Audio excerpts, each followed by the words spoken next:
Salut les petits lapins, j'espère que vous allez bien. Bon, on commence ce petit JDB en fin de journée finalement. On commence à la fin, oui c'est ça.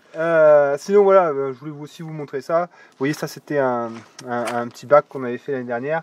Et donc il faut que je refasse avec du méchant ciment qui laisse pas respirer les pierres. Parce que vous voyez que le mélange chaud-sable, et bien avec le gel, voilà ce que ça a donné quoi. Alors c'est bien pour se laver les mains quand on a fait de la mécanique, hein, le sable. Mais bon, vous voyez bien que c'est en train de se déliter. Et donc ça ne conviendra pas. Voilà, donc je vais me rincer les mains. Et puis là aussi vous pouvez voir là que ça avait pété avec le gel. Alors ce que j'ai fait sur l'autre, c'est que j'ai fait un trou. Mais je vais vous montrer tout ça de toute façon. Allez, je me rince les mains. Oh putain, je vous garantis que ça réveille. Ouh, attends, est-ce qu'elles sont assez propres? Parce qu'il faut vraiment qu'elles soient nickel. Hein. Vous allez comprendre pourquoi. Parce qu'il faut vraiment que ce soit propre. Hein. Faut que ça fasse comme si on n'avait jamais travaillé. Agnès, elle s'inquiète. Ah putain, t'imagines une douche là à cette température? Là c'est impeccable. Là, il y a juste une petite saignée là. C'est un peu dommage, mais bon. J'ai des mains qui travaillent, moi. Allez, les petits lapins, c'est parti. Donc, alors vous étonnez pas encore si je boite. Hein, la sciatique n'est pas encore passée. J'attends les résultats d'un scanner qui va me dire que c'est juste de la fatigue musculaire, mais bon. Allez, c'est parti. Bon. Alors là, déjà dans le jardin, il n'y a rien qui a bougé pour l'instant. Il fait encore trop froid pour faire quoi que ce soit. Mais de toute façon, ça, encore une fois, putain, je suis en train de me rafraîchir. Là. Vous verrez ça avec Agnès. Mais pour l'instant, il n'y a rien qui a bougé. Elle a fait quand même, Bichette, mon amour, tu as fait des tomates là. Hein, en intérieur, dans des barquettes et tout là. Voilà, mais bon, pour l'instant, même dans la serre à semis, on met rien parce que les températures sont encore trop basses. Donc là, c'est à l'intérieur, dans les barquettes, près du radiateur. Donc t'as fait, je sais pas, tu montreras ça, Bichette, hein, d'accord? Oui, allez, c'est parti. Allez, c'est parti. Putain, j'ai mal là, hein, mais bon, c'est comme ça. Hein. Alors, on va aller vous montrer un peu ce qu'on a fait en installation d'eau. Puisqu'on a terminé la mise en place de ce qu'on vous avait montré le dernier coup, c'est-à-dire l'IBC qui récupérait l'eau de la toiture du poulailler. Donc on va aller vous montrer ça. On a fini l'installation de l'évier, tout ça, c'est tout bon. On a isolé aussi les tuyaux. C'est joli, hein? Tu sais, ça fait un peu film japonais où c'est les fleurs de cerisier, tu sais, qui... tu sais, genre les films, tu vois, les films asiatiques avec des sabres et tout, où ils volent, machin. Et ça fait trop ça, je trouve ça trop stylé. Hein? C'était plus joli tout à l'heure que le soleil. Ouais. Bon. Des Chinois de Chine, j'ai dit, pas des Asiatiques. N'oubliez pas que je suis un raciste. Donc voilà, donc ça c'est fini. Terminé là. Donc petit raccordement en PVC. Donc ça va ici, hein, il y a un petit tuyau qui sort là. Voilà, ça on y raccordera peut-être plus tard. Mais donc voilà, cuve de 1000 litres, son support. Donc ici tout isolé avec donc un robinet à l'intérieur pour les lapins. On va aller voir si vous voulez. Ici un petit raccord rapide hein, pour nettoyer ce qu'on veut nettoyer à l'évier. Et donc la récupération ici avec la récupération de toiture qu'on va aller voir avec un filtre. En fait on a pris une espèce de filet et on l'a fait tenir avec deux pierres et il y a le PVC de sang qui arrive dessus tout simplement. Pourquoi donc voilà. Ton IBC touche pas le toit? Pourquoi mon IBC touche pas le toit? Ouais, tu perds de la place. Ah oui non mais fait bon, si je fais, Agnès. Ah mais moi je sais pourquoi, mais il y en a qui font chier. Non mais j'en ai assez des pénibles en fait, avec leur petite sournoiserie de commentaires, là j'en peux plus, ça dégage tout. Mais parce qu'on a fait cette hauteur, pourquoi, c'est quoi le problème? C'est juste pour dire qu'on n'allait pas se faxer pour mettre le... Oui parce qu'il nous faut aussi la place pour pouvoir mettre le tube de sang, enfin voilà, et puis bon c'est tout, c'est comme ça, c'est la vie quoi. Si tu veux faire mieux chez toi, tu fais mieux chez toi et tu te débrouilles, enfin... C'est bien, hein Moi je le sais, mais bon, ça a suscité des questions à la con, là. Alors... Mais des questions à la con, ils en ont tous, hein, tu sais. Surtout les emmerdeurs, en fait. Tu vois. Mais on en aura toujours, ma Bichette. Hein. Aïe, ah putain, oui, c'est très joli. C'est très joli, pardon. Alors, donc, oui, le raccordement ici. Le raccordement en tube, alors c'est pas du 100, hein, je vous dis une bêtise, c'est du 80. Tu pourras filmer, s'il te plaît, Bichette. Le raccordement en 80, juste là. Hein, vous voyez, ça a été fait impeccable. Donc par contre, ce qui va nous manquer, c'est le trop-plein. Hein, le trop-plein de cet IBC. Puisque pour l'instant, s'il venait à se remplir totalement, il dégueulerait de son orifice de remplissage. Donc il faut qu'on lui fasse un trop-plein. Et comme je vous rappelle, hein, ce trop-plein, on fera une tranchée là et on ira nourrir un bac d'herbage qu'on mettra pour faire une mare pour les oies là-bas. Donc on aura ça à faire, un trop-plein ici et un trop-plein pour l'IBC qu'on va aller voir qui est là-bas. Tu peux filmer Agnès là, tu auras un petit rendu plus large. Donc voilà, ça c'est notre dernière réalisation. On va aller voir ça.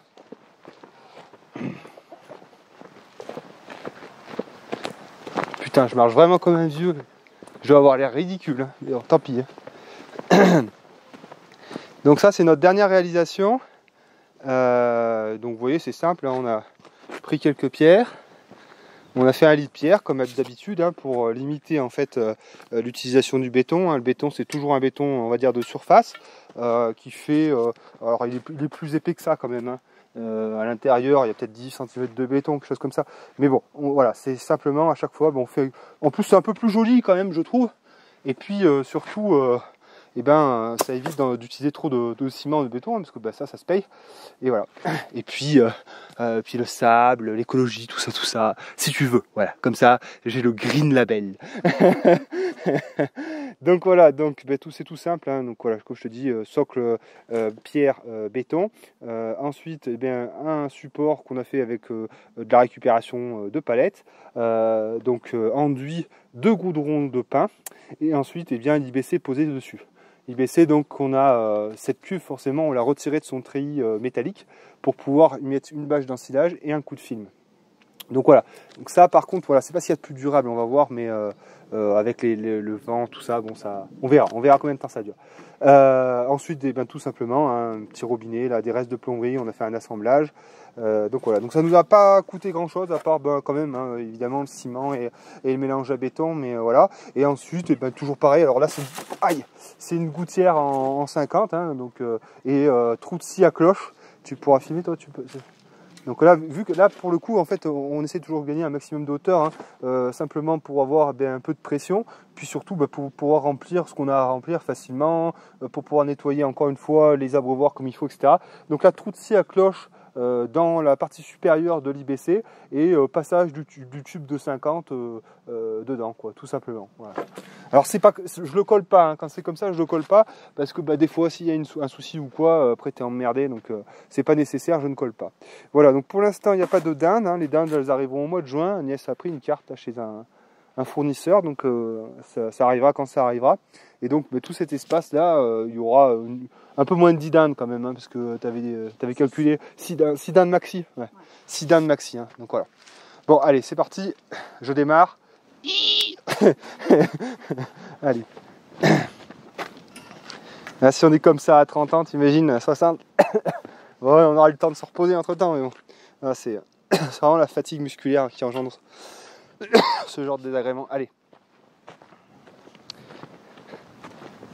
Et donc voilà, du coup, pareil, hein, ce que je disais, il lui faudra un trop-plein. Les trop-pleins, on va les faire avec du tube de 32, 32 pour aller jusqu'au sol, et ensuite tube de 50 pour traverser dans le pré. Et donc on aura en fait deux tubes. Enfin, on aura un tube qui va partir comme ça, là, bien droit. Tu vois, viens ici, Bichette, mets-toi derrière moi. Tu vois. Donc l'abri, il est là. Hein.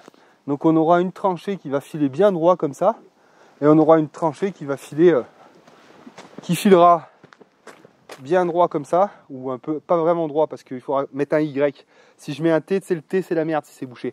Donc une tranchée bien droit comme ça, une tranchée qui va venir comme ça avec un Y, et ensuite on part là-bas, et donc là tu vois j'ai commencé à creuser un trou parce que j'avais besoin de terre, et donc là bac d'herbage les gros, hein, les très gros, bac d'herbage, et donc ça fera une mare pour les oies, ça leur sera plus, elles auront un peu plus d'aise, quoi. Donc voilà, on a expliqué comment est-ce qu'on a fait le méandre de PVC, hein, pour optimiser au maximum l'eau, hein, des toitures.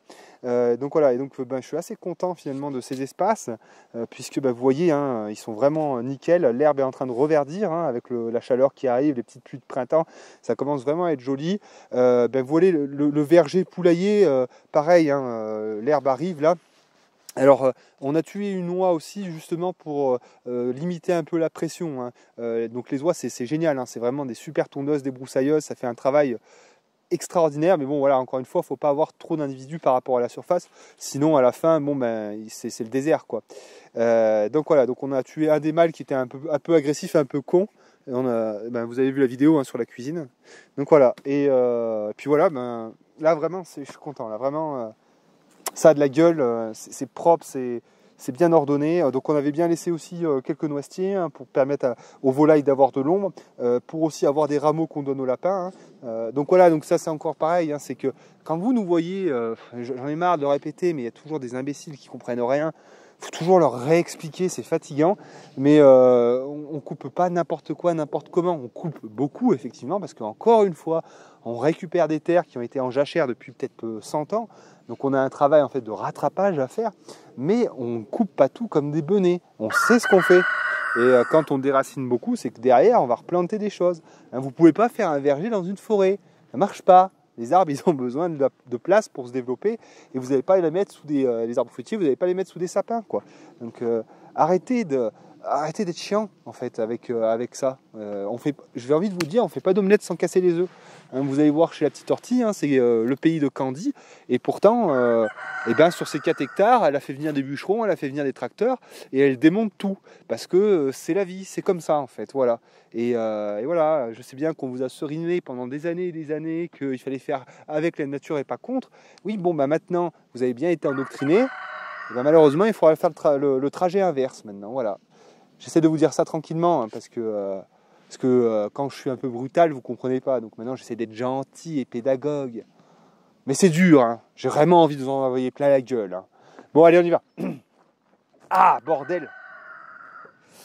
Donc, donc ça aussi, c'était les noisetiers qu'on avait coupés l'année dernière. On avait fait les tests du broyeur hein, de chez Agrioro. Donc là, pareil, hein, vous savez que maintenant, je suis en partenariat avec Agrioro et j'ai mis des liens affiliés sur toutes les vidéos dans lesquelles j'ai présenté leurs produits. Comme ça, s'il y a des gens qui arrivent sur la vidéo qui veulent acheter le produit, ils passent par mon lien et moi, je gagne de l'argent. Voilà, c'est tout. Et sachez donc que ces vidéos, hein, je les ai faites avant d'avoir le partenariat, donc ce que je dis est totalement valide hein, et non biaisé, hein, je tiens à le préciser. Donc voilà, et donc voilà, nous, on était, ces derniers jours, on était là-dessus. On a beaucoup travaillé là-dessus. Puisque, alors je vous explique, au départ, on voulait progresser en fait sur le potager. Et il se trouve que pour progresser sur le potager, il nous faut du broyat. Et on s'est dit, bon, c'est un peu con en fait d'aller chercher les tas de broyats qu'on a fait là-bas, les trimballer jusqu'ici et tout, alors que là, on a plein de choses à couper, qu'on va avoir des tas de broyats. Donc on s'est dit, allez, vas-y, on va défricher, mettre propre cette zone. On aura tous nos tas de broyats à disposition et quand on fera le potager, on aura juste à piocher à côté. Donc voilà, donc là encore une fois c'est pareil, hein, on ne coupe pas n'importe comment, n'importe quoi, on fait de la sélection. Vous voyez là on a des hêtres, eh bien il faut qu'ils aient de la place pour que leur canopée se développe correctement, pour qu'ils aient de la lumière et aussi pour que le sol pour permettre à la lumière de pénétrer et de taper sur le sol et puis d'avoir un couvert végétal comme on peut l'avoir dans l'enclos des dindes ou des volailles, etc. Hein, puisque sinon on n'a rien, hein, sinon on a de la ronce et pas grand chose. Donc là ça va vite, la nature va vraiment revenir à fond. Hein, parce qu'en fait une forêt de sapins, il n'y a pas pire hein, comme lieu de non-biodiversité, d'absence de biodiversité. Donc voilà, donc, on enlève les arbres qui sont biscornus, qui sont cassés, qui sont pas beaux, les arbres intermédiaires et en particulier donc tous les noisetiers. Les noisetiers, donc voilà, hein, il y en a plein, hein, vous voyez ça, c'est du noisetier, ça c'est du noisetier aussi. Putain, j'ai froid, 2 secondes. Moi c'est King Ju, l'épouvantable épouvantail. Ils sont dans la subnase qui faut rien. Ouais, donc les noisetiers, là encore avec Agnès, on va faire de la sélection. C'est-à-dire qu'il y en a certains qu'on va déraciner avec la pelleteuse et d'autres qu'on va conserver. Donc ça, on va voir en fonction de leur proximité avec la future clôture, de leur densité, de leur rapprochement avec les autres arbres et tout. Il y a toute une réflexion autour de ça. Hein, voilà. Mais effectivement, ça fait faire un gros coup de vide, hein, comme vous pouvez le voir. Donc voilà, et puis ouais, pareil, encore, je vous donne toujours des exemples, mais voilà, là on a 2 boulots, on en a un qui est assez droit, qui est pas mal, et celui de droite là, qui est en fait un gros gourmand qui a tendance à pencher, celui-là il va finir de pencher, il va tomber même. Et voilà, et puis c'est comme ça que ça se passe. Et donc après, comme vous avez vu, j'ai beaucoup de pins là-bas, assez haut, et ici aussi. Et vous savez que j'ai un auvent à créer. Et donc j'en discutais avec Roland, et lui il en a fait scier. Hein. On a une scierie qui est pas très loin là. Il faut simplement lui amener les grumes de 3 mètres. Alors, simplement, oui, c'est pas tout le monde qui veut faire ça, mais on trouvera bien à transporter. Hein. On a des voisins qui ont des tracteurs, des remorques, etc. Donc il y a moyen en fait qu'on tombe quelques pins, ceux qui sont le plus droits, justement ensuite pour tailler dedans des grumes de 3 mètres, puis les transporter et les faire scier, afin de faire du chevron en 6-8 ou d'autres cotes, en particulier du 6-8, et donc avoir eh bien voilà, notre bois pour faire le haut vent. Hein. Donc ça nous permettra d'utiliser des ressources complètement locales, puis encore une fois d'avoir des coups qui seront tirés au plus vers le bas. Quoi, hein. Voilà. Et oui, parce que le bois, c'est pareil, hein, faut pas, comment vous expliquer encore, tout ce bois là qu'on a tombé, il est revalorisé, vous voyez, je fais pas tout cramer comme un cancre, vous me prenez toujours comme un bourrin de toute façon, mais je suis pas débile, hein. Vous voyez, donc tout le broyat va servir donc pour les allées, mais aussi pour enrichir les planches de culture. Tout le bois, et bien derrière moi, il va me servir pour me chauffer, pour aussi faire mes conserves, etc., etc. Tout a une utilité en fait. Il y a rien. Ici, il n'y a rien qui est laissé au hasard et il n'y a rien qui est jeté. On ne jette rien, nous. On est des vrais radins, des vrais auvergnats. Tout est utilisé. Il n'y a rien qui sort d'ici.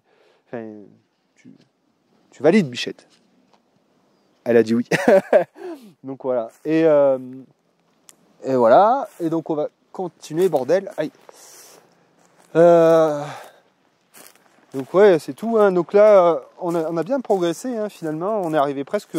on est arrivé jusqu'aux ruches hein, finalement. Donc les ruches de Nicolas qui sont juste là. Et je pense que ça sera pas plus mal aussi pour les abeilles d'avoir un peu de soleil, d'être mieux exposé, peut-être pas trop, on va dire complètement en sous-bois. Il y aura un mix, quoi, un peu d'arbres pour couper les vents, mais aussi de la lumière. Donc je pense que ça sera aussi bien. De toute façon, ça c'est pareil, on n'a pas fait n'importe quoi. On a demandé à Nicolas, hein, est-ce que ça va déranger justement les ruches, est-ce que ça va poser des problèmes. Il nous a dit que non, bah vas-y, on y va. On n'est pas cons, ne prenez pas pour des débiles en fait. Donc voilà, et donc pareil, regardez, vous voyez, là on a 3 êtres qui sont alignés les uns aux autres. Donc cela, ça nous fait mal au cœur. Hein. C'est pour ça qu'on, pour l'instant, ils sont encore là. Mais vous voyez bien qu'ils sont espacés à peine à 1,50 m les uns des autres. Donc ça, c'est pas possible. Donc du coup, en fait, on va en garder un seul. C'est-à-dire que celui où vous voyez où il y a le joli cœur qui a été découpé, et bien celui-là, on va le conserver. Et celui qui est à gauche, et bien, il sera coupé et déraciné, et l'autre à droite aussi. Ce qui va permettre en fait à celui du milieu de se développer correctement, d'avoir une belle canopée, de faire un beau feuillage, etc., etc. Voilà. En fait, en coupant en deux, tu en as un qui va être magnifique et qui va se développer correctement. Mais c'est comme ça en fait, t'as pas vraiment le choix. Hein. Voilà, t'es obligé d'être le chef d'orchestre de ta forêt parce que sinon ça fait n'importe quoi. Sinon après, t'as rien. Regarde, on va aller voir un peu, mais voilà ce que t'as en fait dans un sous-bois où il n'y a pas de lumière, où il n'y a rien. Voilà. C'est un mélange de genêts, de rien et de ronces qui tapissent un peu quoi. T'as pas grand chose quoi, t'as rien. Pour des bêtes, vous bouffez quoi là? Rien du tout. Donc voilà, donc ça c'est appelé à devenir une prairie. On a pour idée, bon, je te le dis, mais bon, ça a le temps de changer, hein, de garder la partie haute en potager, on va dire maraîchage, on va dire, pour nous, hein, et la partie basse pour des brebis, en ayant bien évidemment protégé les ruches par une clôture aussi, et en ayant fait une belle haie de diverses fleurs, voilà, pour qu'il y ait vraiment de quoi polliniser quoi. Donc voilà, donc l'idée voilà, c'est d'avoir toute une pâture et ces ruches protégées dans un petit écrin. Donc voilà. Et voilà, pareil là, tu vois là il y a un choix à faire. Merde, tu vois. Là il y a un choix à faire. On a un pin qui est rachitique, qui est pas très beau. On a ici c'est quoi, c'est un hêtre, Bichette. On a un hêtre qui est là, qui pourrait être pas mal. Et ensuite on a 2 bouleaux. D'accord? Donc là en fait c'est pareil, qu'est-ce qu'on fait? Alors moi là ce que je dis c'est que ça j'y tombe, les 2 bouleaux. Les 2 bouleaux je les tombe parce que j'en ai un déjà qui est là, j'en ai un qui est derrière, donc ceux-là je les tomberai, le sapin aussi. Peut-être celui-là je le tomberai derrière là, et puis je garderai le hêtre. Et je laisserai le hêtre se développer. Tu vois? T'es obligé de faire des choix comme ça, t'es obligé, hein, sinon t'as quoi? T'as rien. T'as rien. Donc ça te fait des arbres qui filent comme ça, qui sont pas beaux, quoi. Voilà. Donc ça, on y passera un petit coup de broyeur, hein, ça va, avec le gyrobroyeur, ça va aller impeccable. Ça me donnera peut-être l'occasion de le tester. Je l'ai encore pas déballé celui-là. Donc voilà, donc le broyeur qui nous a permis de faire tout ça, hein, ça fait déjà 23 minutes. Donc celui-là, je vous mettrai le lien, un lien affilié cette fois-ci. Vous pouvez y aller les yeux fermés. Je vous dis pas ça parce que je suis affilié, je vous dis ça parce que ça fait maintenant 1 an que j'utilise et que vous avez pu voir tout le boulot qu'on a fait. Donc voilà, donc vous avez tous les tests de ce produit qui ont été faits dans des vidéos antérieures, qui sont pour le coup pas biaisées. Vous avez toute la mécanique que j'ai pu faire dessus. Donc voilà, donc très bon produit. À faire attention quand même quand vous bourrez, hein, de bien éteindre la machine, de débourrer, sinon vous avez l'embrayage qui va frotter, qui va s'user outre mesure et vous allez le passer à travers. C'est ce qui m'est arrivé. Voilà, donc très bon produit. Attention au bourrage, bien l'arrêter, le débourrer et repartir. Voilà, mais bon, voilà, on a passé 1 hectare dedans, donc on a eu le temps de le tester, de vous dire qu'il est bien. Voilà, donc ensuite, vous voyez la forêt là, enfin la forêt, notre terrain, il progresse et il y a moins en moins de grands et beaux arbres comme on a pu voir. Vous voyez là, c'est plutôt du noisetier, du noisetier, du noisetier. Hein. Donc ça c'est pareil, hein, ça va être coupé au pied, broyé. Et encore une fois, eh bien, on va en garder certains, mais on va aussi en supprimer d'autres. Hein. Voilà. Et donc à la fin, mais ça fera une prairie avec des petits arbustes ça et là. Donc là, pareil, on a un pin qui est pas bien beau, là, qui demande qu'à tomber. On va l'aider aussi à tomber. Bon, voilà quoi. Et là, on voit, c'est encore du frêne, ça là-bas. Celui qui fait un espèce de zigouigoui là. Non, c'est que des. C'est quoi? C'est que des. Merde. Alors, il y a un cerisier sauvage et il y a c'est que des bouleaux. Cerisier sauvage et bouleau. Bah, tu vois, j'ai pas reconnu le bouleau. Ah ouais. Parce qu'ils sont mousseux. Ah, c'est parce qu'ils sont mousseux. Mais bon, enfin voilà, il y en a certains là qui vont sauter. Bah, lui, par contre, tu vois, il est beau. Il part bien droit, il est bien joli. On va lui nettoyer les noisetiers qu'il a au pied, enlever tout ça. Et on va le garder, il est joli. Celui qui est derrière, en arrière-plan à droite, c'est un cerisier sauvage là, qui part dans tous les sens là. Bon, mais ça vaut rien quoi, c'est pas beau, ça vaut rien, donc ça vire. Et l'autre qui fait bon. Non, je te parle de celui qui part comme ça là, vraiment. Ben j'en sais rien, enfin voilà, on fait du choix quoi, hein. On choisit. Voilà. Mais on va privilégier de conserver du pin pour le bois d'œuvre, éventuellement du frêne aussi qui fera de belles planches pour du mobilier, et qui fera aussi sinon du bois de chauffage. Enfin, on fait une sélection des arbres pour qu'ils aient un intérêt tous quoi. Et ce dont je n'ai pas parlé, c'est que comme je vous l'ai montré, on va faire ça putain. Puis après je vais vous laisser parce que vraiment je souffle le martyr.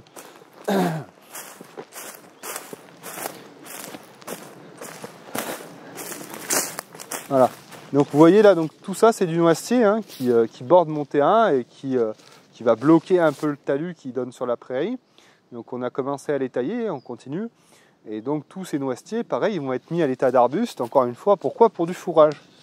Et là on comprend toute la logique de la chose. Là on est vraiment sur une organisation au permacole, comme on peut y voir en fait dans les bouquins Bill Mollison et tout, c'est-à-dire de l'arbre fourragé à proximité en fait des parcours. Voilà. Donc là, en fait, tu as ton tracteur qui va passer là.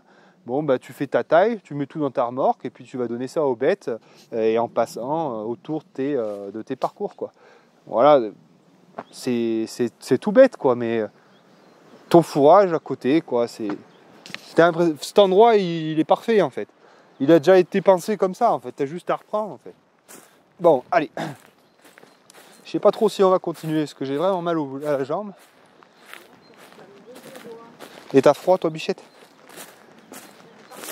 Ouais. Donc voilà, donc là vraiment là je suis content parce que d'ici avant on voyait absolument rien. Donc là maintenant tu vois on voit la maison, on voit le poulailler, on voit le dindalier, on a le petit château d'eau, on a tout qui va bien. Voilà. Bon prochain coup, parce que là comme je vous dis là je peux pas marcher de trop là donc on va arrêter la vidéo là, mais le prochain coup je pense on montrera là, vous savez là où je voulais faire mon château d'eau. Puis vous aurez une vue vraiment d'ensemble, parce que ça commence vraiment à être joli quoi. Voilà mes petits lapins, moi j'espère que cette vidéo vous aura plu. Donc voilà, comme vous avez vu, on progresse, on continue d'abattre, de broyer, hein. C'est la saison qui veut ça, hein. Tant que le printemps n'est pas là, c'est le moment de couper, de tailler, de broyer. à fond les ballons, voilà. Et puis l'année prochaine, quand ce sera l'hiver, ça sera à notre tour de planter après, puisque ben, on aura fait la place et ça sera tous les végétaux seront en dormant et ça sera le moment de planter. Voilà. Et juste une dernière chose, je sais bien que vous ne comprenez pas tout ce qu'on fait, parce que vous êtes impatient finalement. C'est-à-dire que vous voulez nous voir planter, vous voulez nous voir faire du potager, etc., etc. Mais nous aussi, on veut ça. Mais avant, ça se prépare tout ça. Et nous, on est dans une phase de préparation. Mais oui, c'est long. Oui, c'est long. Oui, c'est de l'argent. Hein, il y en avait un qui me disait « Ah ben oui, mais vous avez vu ce que vous avez mis comme argent dans du gravier, dans de la pouzzolane, etc., etc. » Mais attends, mon petit coco, avant de faire toutes les autres choses, c'est-à-dire de produire et tout, il me faut peut-être des chemins d'accès, il me faut de quoi venir jusqu'à ma maison avec ma voiture, il me faut peut-être avoir des abords de maison qui me permettent d'accéder correctement à mon bûcher, tu vois, tout ça, ça se pense, hein, ça se réfléchit tout ça, donc c'est non, enfin, ça m'énerve un peu ça. Ça t'énerve pas toi Agnès?